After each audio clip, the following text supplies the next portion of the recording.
I feel like it's very important that we as people, have confidence in ourselves. I know I already made a video on this, but I wanted to make another one because this topic is so significant to me. Um, really, before you start the 5 principles to gain confidence, you have to recognize the 2 reasons why we don't have them. One is probably just because it's something that we've never done before, which is completely normal. And 2 is because we oftentimes don't accept what happened in the past and live our life thinking of things that we were told, maybe years ago or months ago. And we just don't let these things go. We can have people tell us these false conceptions of ourselves when we are in middle school, elementary school, high school, and we allow those claims to affect us till we're in our 20s, 30s, 40s, like however long we hold on to, claims that other people are telling us of our identity.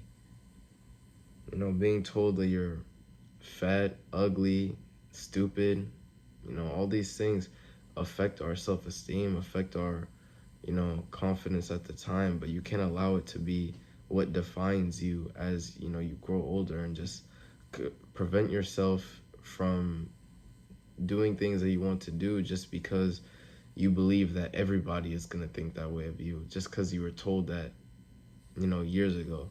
And oftentimes what that other person is telling you is just a projection of their self-image.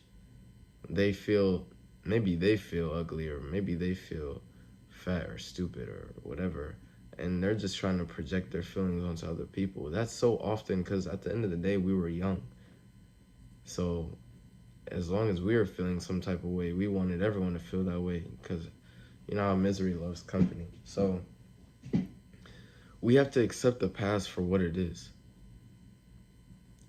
Think of it like terms and conditions. You're not really able to move forward until you decide to accept, right? If you say reject, you're not getting anywhere. You're not going to move forward on the app, on the website. You're staying exactly there, or it's gonna log you off. So it's the same exact idea for life, really. You have to accept the past for what it is. If you decide to not answer the question or just press reject, you will never grow, which is the unfortunate truth. Okay? Now, to start the 5-step process to gaining confidence, you have to first remember that there's no such thing as a fully all-around confident person.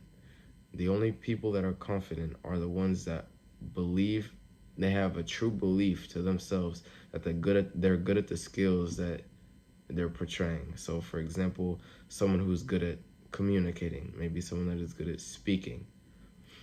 He can speak to anybody, doesn't matter. He has a confidence in himself just because he knows that that's something that he's good at. But that's something that you acquire. You're not born with it, right? So you just have to remember that. Because it's just a false narrative that we tell ourselves that we want to be, like an all-around confident person. That doesn't exist. So first step is to choose the domain in your life that you want to be confident in. And after you choose the domain in your life that you want to be confident in, ask yourself, how would your life be different if you were confident in these areas of your life? What would be different? If you were able to speak to anybody, where would you be right now? If you were able to sing in front of a crowd, maybe that's something that you have a passion in doing, where would you be right now? If you were able to write and publish that book that you've been thinking of doing for years, where would you be right now? So just think about that. Like, what parts of your life do you want to acquire skills in? And, where would you be if you did have those skills, right? Then step number 2, after you determine, step 2 is to practice. Now that you've determined the areas of your life you want to acquire skills in, practice those skills. You know, for example, for me, I want to be better in communicating and speaking, so I use YouTube as my practice of the skills that I want to acquire. Maybe for some people who want to sing, who want to write books, singing, maybe you sing to your parents or friends. If you wanted to write books, maybe you write and you show it to parents or friends. You know, like just however you feel most comfortable. But you have to practice the skill that you want to, you want to learn, right?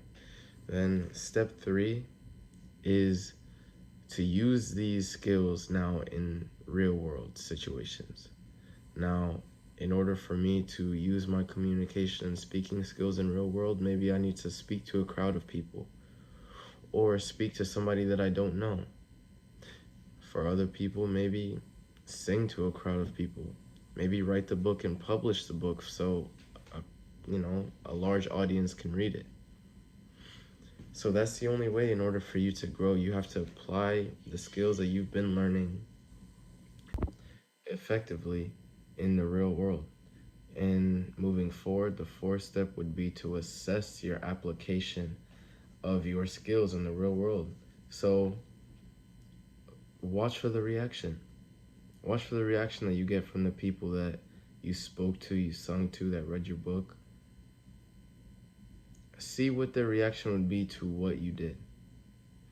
Honestly, this and the 5th step go hand in hand because the 5th is modification. So after assessment, how can you improve the next day, the next time you enter the same circumstances? What can I say or do differently that's gonna perceive me as better than before? Maybe I said something that just slipped my mind or whatever the case may be, but those two really go hand in hand. And honestly, there should be a 6th, which is repetition. Because the only way this is going to work is if you do it many, many, many, many times. That's how you gain confidence. You have confidence by believing in yourself, that you're good at a skill that you have. You have to truly believe that you're good at a skill that you have, that it doesn't matter who's watching, who you're speaking to. After you do it so many times, it feels like another day in the office for you, right? So you have to remember that no one can grow without outgrowing. You have to outgrow the idea in your head that you're going to gain confidence randomly and be able to do the things that you want to do. It's unfortunately not the case. In order for you to gain confidence, you have to put the work in to do so. You have to actually attempt and actually try. And honestly, your motivation should really be your why. Why am I doing this? Where would I be if I, had the skills that I want to if I had the skills that I want in life, where would I be?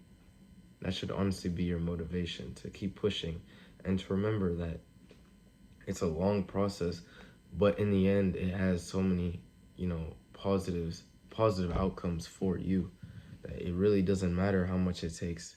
You should put your all into trying to gain as much confidence as you can.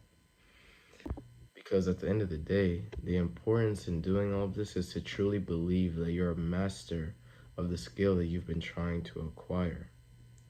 The renewing of your mind by changing the ideas planted there, for you cannot change your thinking until you change the ideas from which your thoughts flow.